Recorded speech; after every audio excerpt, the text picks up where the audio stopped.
It is our privilege and our pleasure to be able to come together tonight to worship our God. We want to thank each and every one who's here to do that, to honor and glorify the God of heaven, who's loved us and given us a hope through his Son, Jesus Christ, that we might spend eternity with him. Thank you again for being here. We're missing, as has been said, a good number of our own families out traveling and various things. We have some sick folks as well, but we do have a good number of visitors, and we're happy that you can be with us to enjoy this time of worship. In the book of Acts, chapter 14, after Paul and Barnabas had returned from a preaching trip, it says in verse 27, when they'd come and gathered the church together, they reported all that God had done with them and that he had opened the door of faith to the Gentiles. Two things I want to point out about that passage. The first of them is that it's scriptural and right to gather the church together to report about work that evangelists have done. And so that's what we're going to be doing tonight. I'll be talking about the recent trip that I made with Joe Greer and Tad Corder to Zimbabwe. And I think that it's important that you know about this work because you are a participator in it in a number of ways.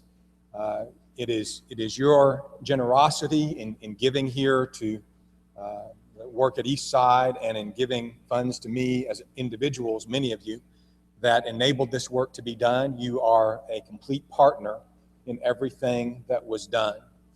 But the second thing that I want to point out in this verse is the way Paul and Barnabas looked at this and the way that we must look at it as well. Where they said, what is said of them is that they gathered the church together, reported all that God had done with them. So any good that's accomplished in evangelists going to foreign fields is good that God has done. And he's done it by touching your heart, by touching my heart through his word, through his love for us, to share the gospel with others, to encourage and edify saints in other places, and to share our love with them. All of this is God working through us. And he alone deserves all the glory and the credit, all the praise for any good thing that is done.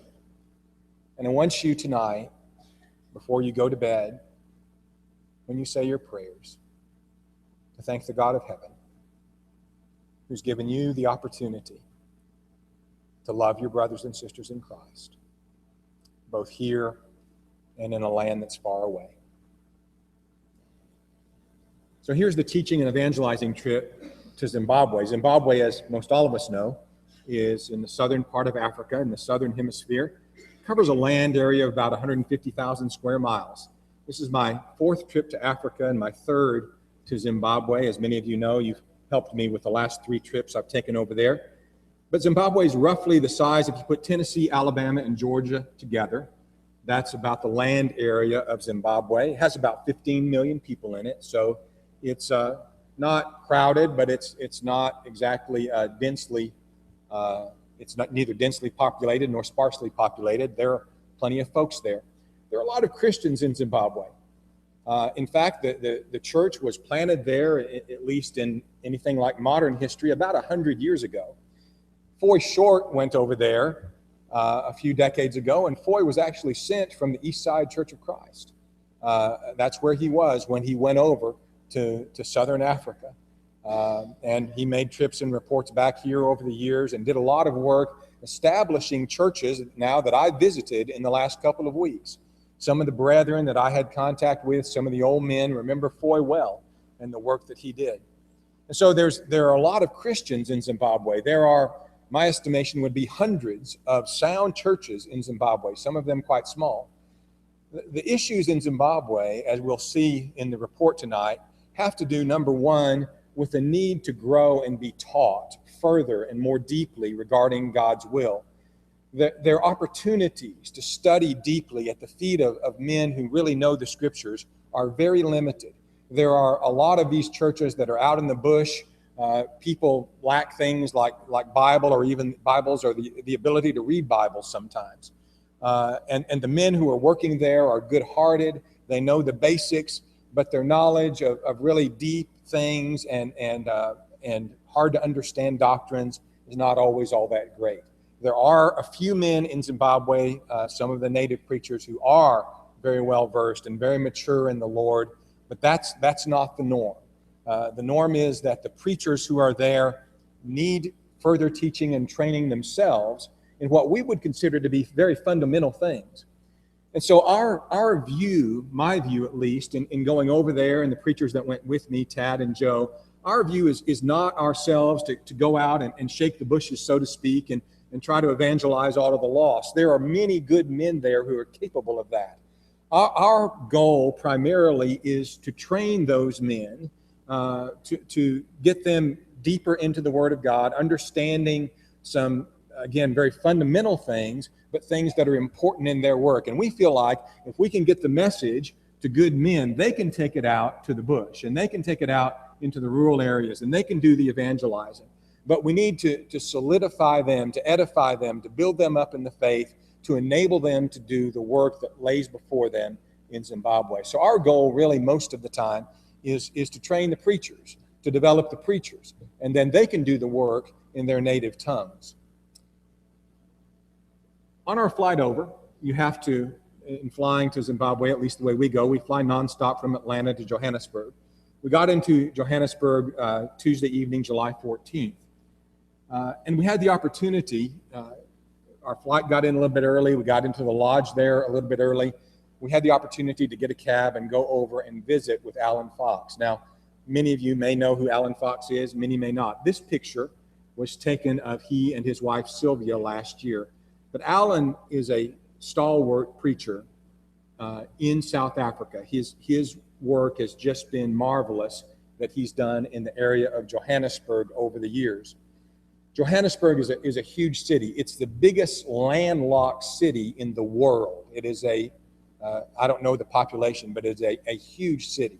And Alan has done work evangelizing there and planting congregations in the Johannesburg area, but also because it's such a major hub. If you're going to Southern Africa anywhere, any of those nations, you're normally going to fly into Johannesburg. So Alan and Sylvia have played host to and shown hospitality to a lot of the Lord's workers over the years. Earlier this year, Alan had a brain aneurysm as well as a malformation on his brain. He's now been through 2 different brain surgeries. And so we went to the hospital to visit him. He was still in ICU. He was improving at that time, and we got to talk to him. Since then, he's had a significant setback, has had to be intubated again and tubes inserted, and he's been put into a medicated coma, I think, for a while that I think in the next couple of days they're going to bring him out of. But he's going through a very rough time. Pray for him. Pray for Sylvia that he can get his full strength back and continue with the good work that he's doing in Johannesburg. We flew the next day early out of Johannesburg into Zimbabwe to do our main work. Our plan was to, and this is what we did, to go to Harare, which is the capital city of Zimbabwe, a city of about 1.5 million people. And our goal there was, again, to work with some preachers in preacher training and development. And then from there to go to Bulawayo, where we'd have a brief rest over and meet with some saints there, and then on down to Gwanda and the Gwanda South area, this region, and again work with preachers there in preacher development. So this was our goal in going to Zimbabwe for these 2 weeks, and this is pretty well what we accomplished. And I want to take you through just briefly. I won't be able to say anything like all that was done, all of the classes that we had, all of the discussions that we had, all of the preachers that we interacted with. You won't get much of an idea of that, but I want to give you a little bit of an idea of what was accomplished. And my opinion is that this is by far the most productive trip that I've had to Africa. We touched and studied with deeply 60 preachers in the 2 weeks that we were there. Good men who were dedicated to the cause and who were hungry to know more about things that will help them in their preaching work. And so this is the main thing we did. We talked to a lot of others as well. We preached in outlying areas and went into the bush, and you'll see some pictures of that as well, and some success that the gospel had in those areas. So we arrive in Harare on Wednesday, July 15th. that evening. The preacher who we were working with there was a man by the name of Josiah Manguignana. Many of you know his brother Tenson, who's been to America, and we support Tenson. We didn't see Tenson on this trip. He lives in another part of the country over in Victoria Falls, but Josiah is his younger brother. Josiah is 37 years old, and he works with the church at Chiringuiza. Chiringuiza is a large township that we might call it a suburb, but that doesn't really describe it. It's a large township that's attached to Harare, and Josiah preaches with one of the churches there. They didn't meet at their meeting place this night. There's no electricity there. Instead, we met at one of the members' huts, and we got at least 25 people in this 10 by 10 hut. The picture that you see in the top right is of children and women sitting on the floor in the hut about 2 feet from where I was sitting. So the picture's not very good, but you get the idea. This was a very crowded hut. There you see Tad Quarter in the bottom right using a flashlight to see his Bible to preach that night. This is a very common occurrence in the work that's done in Harare. As you see in the picture on the left, Harare is a big city. There's a lot that goes on there. And what I tried to share with you in that particular picture, there's this continual dance that goes on as you drive in the streets of big cities in Zimbabwe, especially Harare. There's this dance that goes on between the pedestrians and the vehicles. And it's just a matter of who's going to hit who, basically. And there's dodging and weaving going in and out all of the time. It would be very frightening for an American driver, I think, to experience that. But that's part of the climate of Zimbabwe. We stayed for the 4 days of the preacher training. We stayed at this place that's the Kentucky Inn. It looks like a fairly nice place, and for Zimbabwe it actually was. But it was a venue for us where we could pile in the preachers. They let us put about 6 to 8 preachers in a given room. We piled the preachers in there, and we could have the preachers with us all day. 26 preachers came to the studies in Harare, many of them from around the area, but also some traveled from some distance to be with us for this training. The Kentucky Inn is an interesting place. It's used exclusively for religious conferences and meetings. That's all that goes on there. And so we were able to get it at a fairly reasonable price. This is the kind of thing they host for denominations and so on and so forth. But for preacher training, they were willing to let us stay there and use this venue, and it was actually very nice by Zimbabwe standards to conduct this training. As I said, we had 26 preachers show up, and they were just really enthralled. Our theme was pleasing God as preachers and churches. And so we talked a lot about the work that preachers are supposed to be doing. We talked a lot about the organization and work of the churches and what they're supposed to be trying to establish and work with in the churches with whom they work. So classes were taught throughout the days on authority, on the work of the church, on the work of preachers, and especially on appointing elders. There is a dire need of leadership in these. I said there were hundreds of churches in Zimbabwe. As far as I know, there are only 2 churches in the whole country that have elders. Only 2. One to the north, where most of the brethren are Shona speaking, and one to the south, where most of the brethren are from another tribe, the Ndebele tribe. And the country, by the way, is divided with these 2 tribes.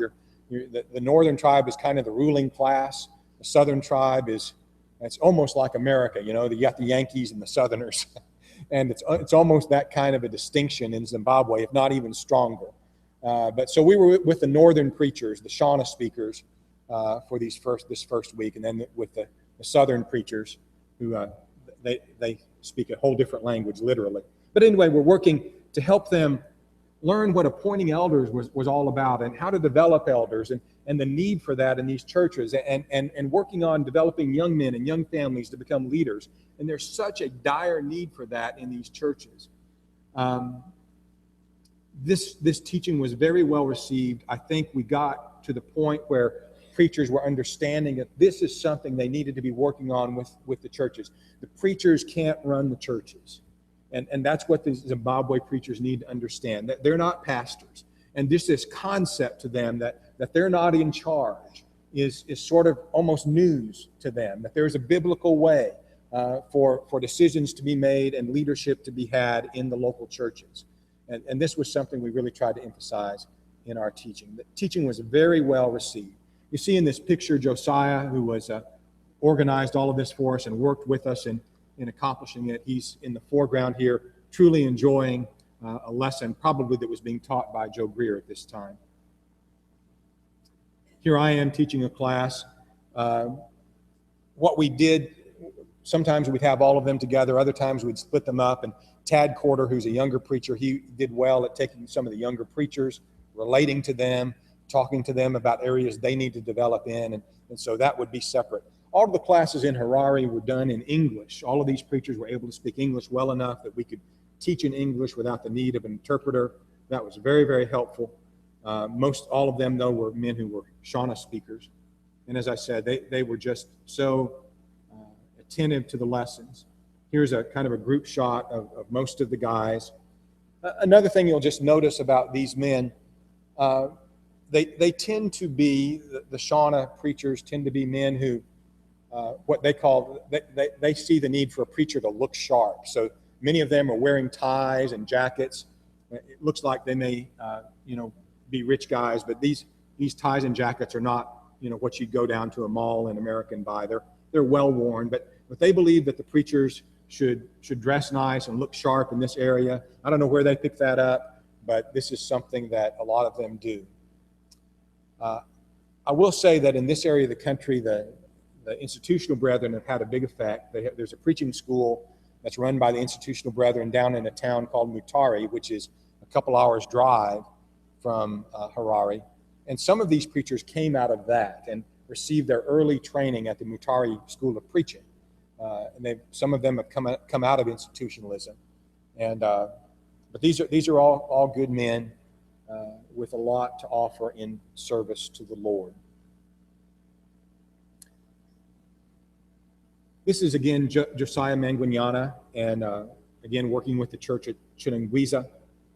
This is his family. Josiah is 37 years old, has a lovely wife, 4 children. He is living on $400 a month. The poverty line in Zimbabwe is $650 a month for a family. There was no preacher at the meeting in Harare that was making $650 a month. Josiah is making $400 a month, and probably he's getting more support than any of the preachers that were there. He's living in a 2-room brick hut. It's in a township, so there are a lot of these. There are a lot of them right next to each other. I'll show you a picture in a minute. The picture in the upper right is of the chickens that live in the hallway between the 2 rooms. They have a little chicken business, and so they're trying to raise chickens to eat and to sell to supplement their income. And that's how they live. By the way, Capshaw Church here in Limestone County is the one that's supporting Josiah, that $400 a month. Here are some of the sites around Chitanguiza where Josiah lives. These are just sort of random but very typical shots. You see in the upper left a couple of ladies walking down the road carrying burdens on their heads. You see this all over the country.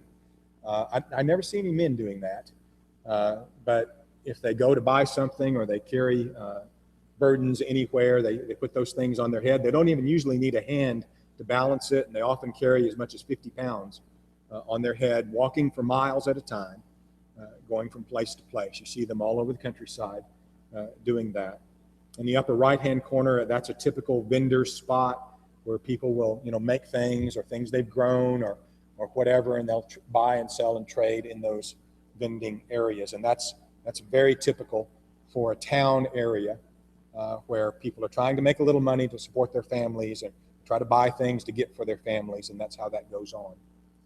The bottom left is outside Josiah's house. The bottom right is also outside Josiah's house. That's how they live. Some of these places don't have running water. There's a borehole that the community can use, a well basically that can pump water from.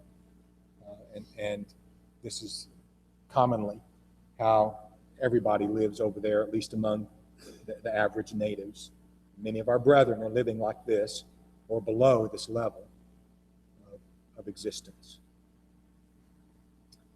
We went to preach out at Chitangwiza on Sunday morning, a week ago Sunday, so 2 weeks ago today. And we got there, and the church there at Chitangwiza has been given a parcel of land. I guess it's a couple of acres. And I'll talk more about that in a minute. We had arranged for a taxi to take us out there. All of the members, of course, are walking from, so we had the only vehicle. We parked the vehicle next to the little shed. I'll show you the shed in a minute, that they are using as a church building. And before I know it, I look over and there's this fellow with a hard hat. You see him holding his hard hat. He's come over to talk to Joe Greer and Josiah. And he's explaining that they're breaking apart some rock about 75 yards or so from the meeting place. There are a bunch of workmen. They're breaking apart some rock to use in building as building materials. And they're about to use some dynamite to blow the rock up. And they're very concerned that the vehicle that we've driven up there may be hit by some of the debris. So they're asking Joe if he could to get the vehicle moved. So that's what's going on there in that top picture. So the bottom picture, I didn't get a real good view of it, but there was basically like a cloud from a nuclear explosion, you know, the mushroom cloud. When they blew the dynamite in a few minutes, that's kind of how that looked. So we got off to a dynamite start that morning. But here you see the hut that they meet in. The deal is, as they develop these areas in what we might call the suburban areas, they plan them out, and the local tribal councils can plan how they want the houses to go and where they want churches to be and all that sort of thing. And it just happens that a member of the church here is on the tribal council. And the tribal council gave this parcel of land to the Chitangwiza church where Josiah preaches. But the deal is, if you want it to be registered and fully legal, you have to pay the tribal council $5,000. Well, there's no way that church is going to come up with $5,000. But if they want the land to be theirs, they also have to use it. So they build this basically just a shed to meet under, to say, yes, we want this land to be ours, and we're going to use this land, and we are using this land. If they build a nicer structure there, which would be difficult for them to do, but if they build a nicer structure there that they could actually, do something with, then some other religious group could come in, and if they pay the council the $5,000, they could take over that land. So it's a very precarious situation that they're in as far as just having a meeting place. That sort of problem is very typical with the churches in Zimbabwe as far as actually having a permanent place that we can say we can meet here, and to have a structure on that of any kind. That's the kind of problem that they have. One of the things that many of you were concerned about and that I reported about was the drought problem in Zimbabwe. Had been told going over there that they got early rains and the crops came up, but the latter rains did not come. And so especially the white corn that makes their staple food called mealie, they call it sudza when they fix it, their staple food didn't produce, at least very little. And so here you see ample evidence of that. We saw this all over the country. We traveled hundreds and hundreds of miles, and you'd see places where local farmers or just residents had gone out and tried to plant corn in the fields and things around, just all over the place, and the corn had gotten up, but they didn't get that latter rain, and so it really didn't make anything. So you see Joe there standing just in a random field. You see up here to the left. However, the rains were good enough early on that there was some pasture land. And so the grazing animals, like the cattle and the goats, are doing okay. And there's enough water in the reservoirs and the ponds and whatnot that there's drinking water for the animals right now. So it's not exactly starvation. But as far as having the mealie that they're used to eating and that they eat sometimes usually 3 times a day if they can get it, it's their staple food, that is just not there. It's available to buy from other countries where the drought is not happening. The countries that surround Zimbabwe, there was just a huge multi-ton purchase of grain that was made from South Africa while we were there that was in the news. So it can be bought with money, but it's not available to the rural people. They weren't able to grow it. And unless there's some funds that are provided, they won't be able to eat, essentially. Now, it's a complex situation. And I want to take just a minute to explain it. Because yes, they have some animals. They could sell the animals and get money from that to eat some. A lot of the brethren have a few goats, might have a cow or two. But obviously there's a need to keep those animals as well. So they're in a rock and a hard place. If I just get starving to death, I can sell my cow or my goat, and the prices for those have plummeted because there's a glut on the market. So I can get a little bit to buy some mealie with that, but how long is that going to last? And when that's gone, then I don't have my cow or my goat either. So there's this rock and this hard place that they're between. We were helped very much by a visit a little bit later on with Les and Linda Nadell, who are living in South Africa. They've evangelized a lot of the southern part of Zimbabwe, and they helped us understand what's going on with the drought even better than a lot of the preachers that we were talking to about it. So the drought is bad. It's been bad in previous years. It's not as bad as it was a few years ago when they had a monetary collapse and their money was not worth anything, along with the drought, when we were having to send meal from America. Some of you here at Eastside, you remember, did that. Fix up the boxes and literally send the meal from America over there. That's not needed. What might be needed is some funds to buy the meal with. And also, some of them are going to have to sell their animals. So that's basically the situation with the drought as it stands. You see here Josiah standing again outside his house. Some things you can grow. Some of the greens that they eat regularly, they're able to grow in most of the places throughout the country. It's the winter time of year. We gave Josiah $200 just to support and help his family, and another $200 for drought relief at Shabanawi, which is a church that he travels to preach occasionally that is particularly drought-stricken. We also gave Josiah one of 2 used projectors that we brought over from Eastside, and they gave one of those to him for his use, and he'll be able to make use of that projector in his work. Here's one of the preachers that we met up in Harare, Innocent Shaninga. Innocent also preaches in a rural area, some distance from Harare. We provided him with $150 to buy mealie meal for the saints in that congregation, and also $150 to support him in his work. I think he is getting $150 a month.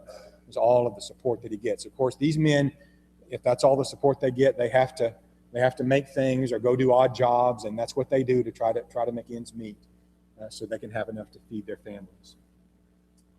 This is Lovemore Garima. He preaches at Crest Breeders Church of Christ. We went out there Sunday evening and preached. It's called Crest Breeders because it's an old cattle breeding farm that's been abandoned, but they have some schools there and it's a place where the church meets.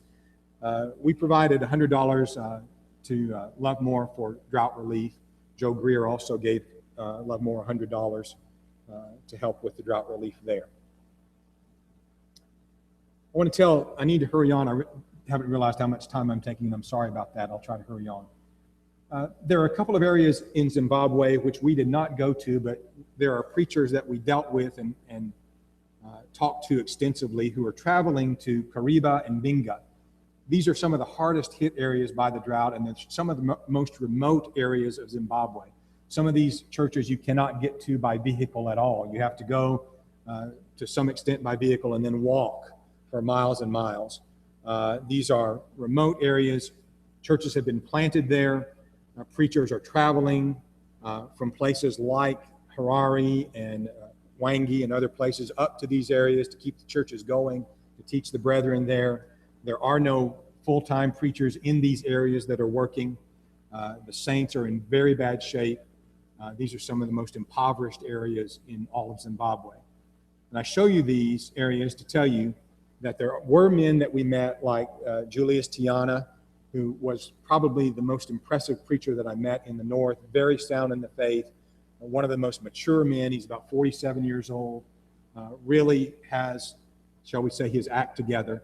And he is one of several preachers who's traveling up to the area of Kariba, the Nehemiah church there.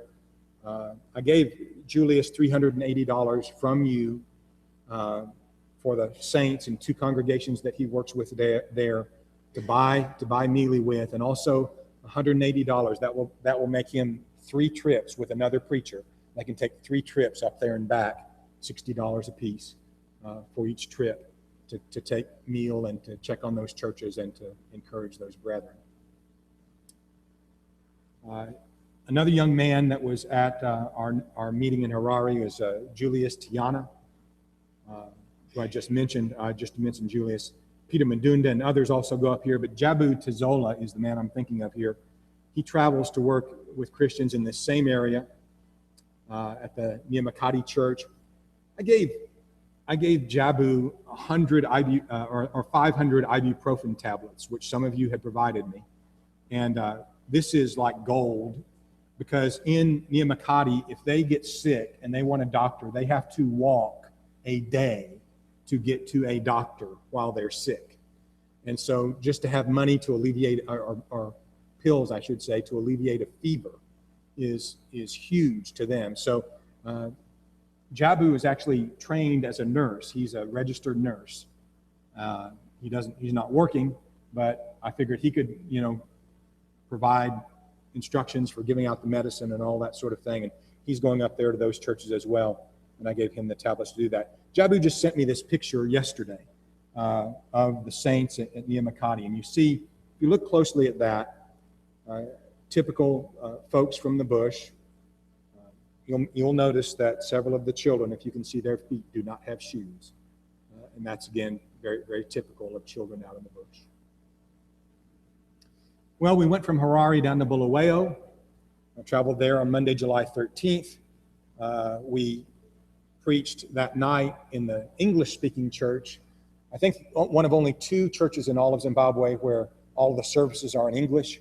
The other one is Tenson's, the church where Tenson preaches up in Victoria Falls.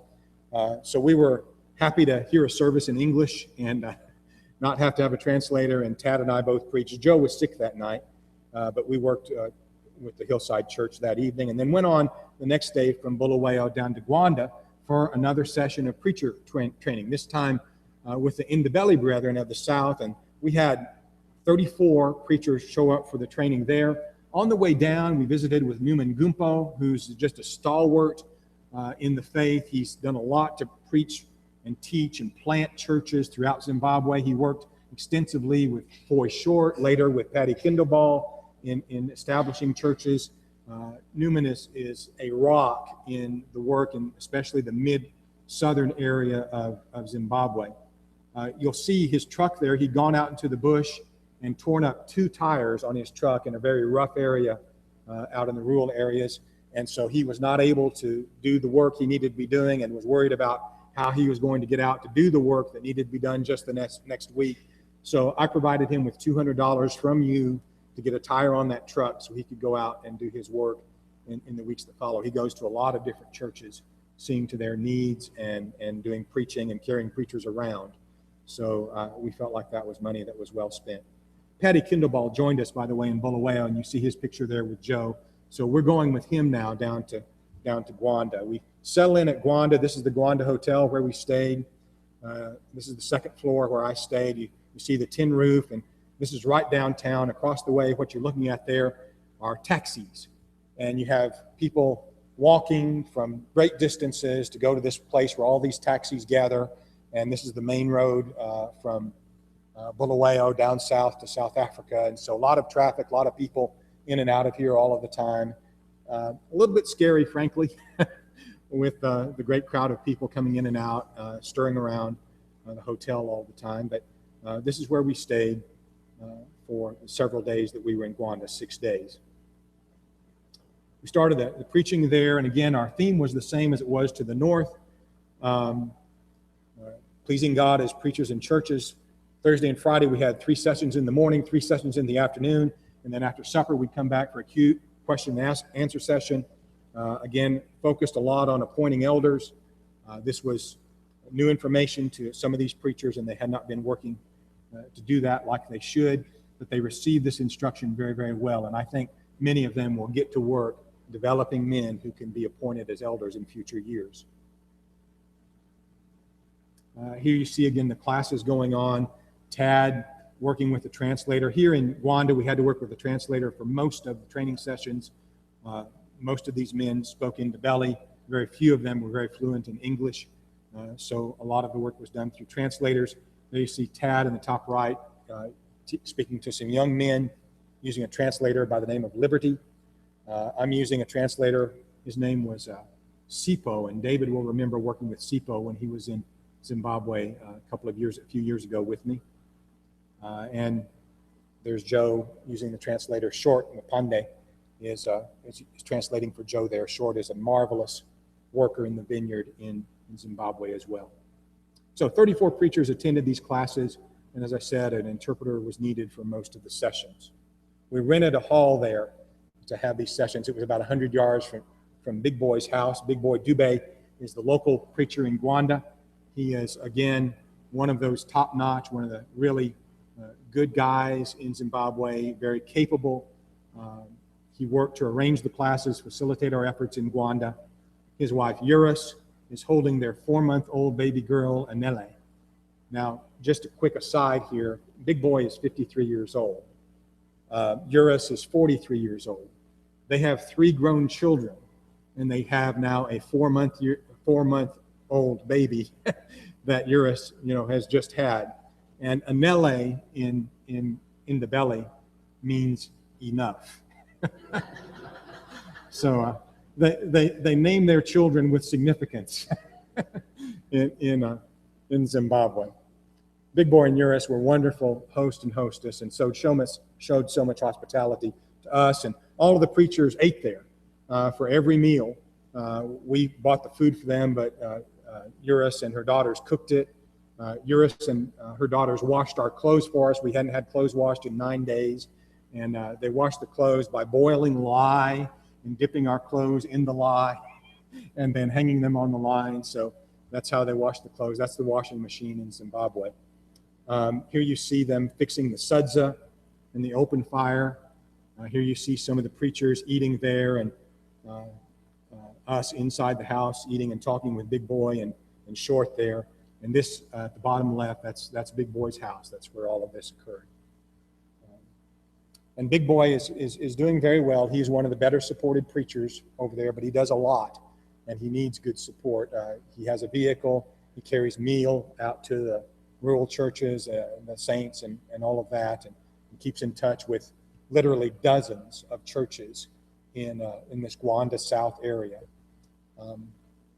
He's worked closely with Les and Linda Maydale over the years as well. So Big Boy is a key cog in this work in the south central part of Zimbabwe, and we're very thankful to get to know him better and to work with him. Sunday, we split up. Tad preached there in Gwanda to about 50. Joe, Big Boy, and I carried him out to Kalinban, which is a mining town, and there you see him meeting with one of the brothers there. Game Moyo is this brother's name, and he's sort of the leader of one of the leaders in this church at Kalinban. Joe preached at a place there. And then Big Boy and I went on out to a place called West Nicholson, which is about 40 kilometers from Gwanda. And the church there meets in an abandoned meat processing plant. And I preached a lesson that I preached in several places in Zimbabwe, one that I preached here not long ago about closeness in the family of God. And 3 ladies responded to the invitation. 2 asked for prayers, and 1 asked to be baptized for the remission of her sins. She is the lady in the yellow skirt in the bottom picture who became a Christian that day. And we're so thankful to witness her dedication and decision to become a Christian. What the brethren and sisters are doing there in the bottom, most of the native congregations, when services are dismissed, what you do is the preacher goes out the door and he stops. And then all the members come out the door and they shake hands with him. They stop next. And so you form this circle or this semicircle. And as they are doing that, they start singing a song, which I would wish I could sing to you, but it was in Indiveli, so I don't even know what they were singing. But they start singing a song, and they sing to one another until the very last person comes out and shakes everybody's hand. And most all of the churches, that's how they close the services in Zimbabwe. It's very, very moving. On Monday, we went out to a place called Nswazi, which is about 40 miles north of Gwanda. And Tad, Joe, and I preached using Big Boy and a fellow by the name of Pick as an interpreter. And I'll show you a picture of Pick in a little bit. But there were about maybe 50. And these people were there. Several of them had walked from several kilometers, and then some close by. This Nswazi church has been there a long time. It's very native. They're very Indiveli, but they're very strong. For these people came out and on a Monday now listened to us preach for several hours. We preached, I think, 4 or 5 sermons, and they sat and listened. We had to break for lunch, and then they came back and listened for more, and just absolutely rapt attention. You see this lady in the lower right. This is how it was the whole time, just focused on every word that was being said, just in complete rapt attention. You see some of the ladies and children sitting on the ground. In fact, this lady in the lower left, they changed babies' diapers over there too, so that's what she's doing there in the lower left in a break between sessions. You see the little village around Nswazi. I took that picture from the meeting place where they meet, the little grass huts around the area. There's a sycamore fig tree that some of us were sitting under at one point. Here again, they're singing in a semicircle as we bid farewell to the church in Nswazi. Tuesday, we made it back to Bulawayo. And in this picture, you see, starting from the right, is Tad Porter, who is a fellow worker. Then there's Pick, who is from Gwanda. He did a lot of translating for us. You can tell that Pick's arms are deformed. He only has 1 finger on one arm and 2 fingers on the other, and they're drawn up. Pick is an amazing man. He's fluent in several languages. He translated wonderfully for us. He has a wife and a child, and has a full-time job working in Gwanda. He's one of the big helpers, does a lot of preaching, works with Big Boy extensively. And there's Joe Greer, and then you see Big Boy, and then on the far left you see, his name is escaping me now, Sipo, and also, as I mentioned earlier, did a lot of translating for us. The man who's squatting down there is Professor. Professor works with the church in Bulawayo. He is fluent in English, in Shona, and also speaks some Indiveli. He's a good man, works hard, and does a lot for the cause. He was our wheels to get us to the airport the next day, and we worked with Professor before, and he's working there in Bulawayo with the Hillside Church, the English-speaking church there, and does a good job. We gave Big Boy our other projector to use in his work. I'm not sure that he can set it all up, but I'm pretty sure that Pick can, to use that projector, and Pick will be able to help him get that going. Also, we gave him $1,000 to distribute to the churches in Gwanda South. There will be a couple of dozen churches, if not more, saints in those churches that Big Boy will have contact with, and he'll carry that out there and give us a full report about how all of that was used, give us the receipts and all of that to show what the money is spent for and where it went. We also gave him $300 for petrol and for personal support to get all of that out to where it needed to go. Professor was given $200 from us here at Eastside, individually and collectively, to provide for an orphan that was left that we learned about last year. A young mother who was a Christian died, had no relatives who were Christians. The grandmother took the orphan in, but individuals are trying to help provide for that orphan, and so we gave some funds that were given to us by individuals here at Eastside, not from the church, but from some funds that were given to us, $200 to provide for that orphan. A couple of the other preachers also gave some support. Joe and Tad both gave support for that orphan for the coming year. And again, $180 for Professor for petrol. So in essence, what we've had is fellowship with our family. Besides the expenses involved in sending me over there in preacher training classes and the venues for that, in feeding the preachers from time to time, individually and collectively. Besides all of that money, the church at East Sides gave over $2,000 in support and aid to faithful Zimbabwe preachers, gave $2,230 in drought relief, 2,000 ibuprofen tablets, dozens of books, booklets, and Bible class materials, many notes of encouragement and expressions of concern. I don't know how many notes and cards and things I took over and hand-delivered to various brethren. I want to thank you for your kind attention tonight to what's been a long report. I didn't intend for it to go this long, I'm sorry. But I thought you needed just to get a feel for a little bit of what we did. I want to close, if you'll give me just another 3 or 4 minutes. Paul wrote about a gift that the churches in Macedonia and Achaia and Corinth and Galatia sent to the poor saints in Jerusalem. And he said, the administration of this service not only supplies the needs of the saints, but also is abounding through many thanksgivings to God, while through the proof of this ministry, they glorify God for your obedience, confession to the gospel of Christ, and for your liberal sharing with them in all men. And I can tell you tonight, there are hundreds of people in Zimbabwe who are thankful that they have family in Christ at a place called East Side. And they're glorifying God because of you.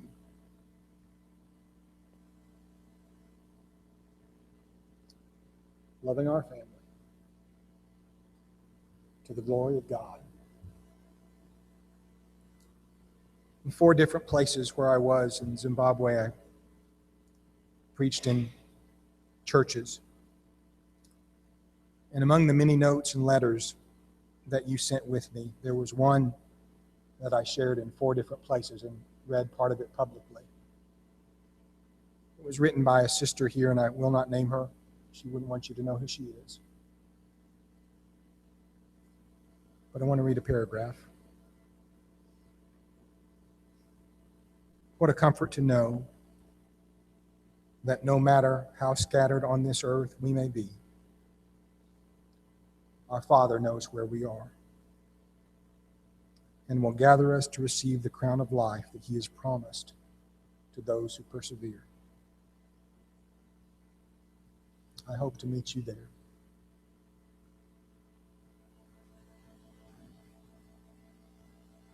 Jesus Christ, the worthy Lamb, He was slain and has redeemed us to God by His blood out of every tribe and tongue and people and nation. And how blessed we are with such a big family to love and who loves us.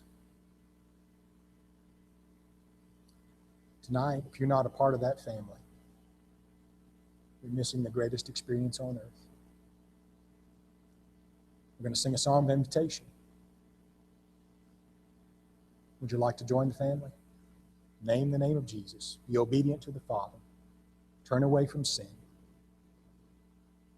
And become a Christian tonight while we stand and while we sing.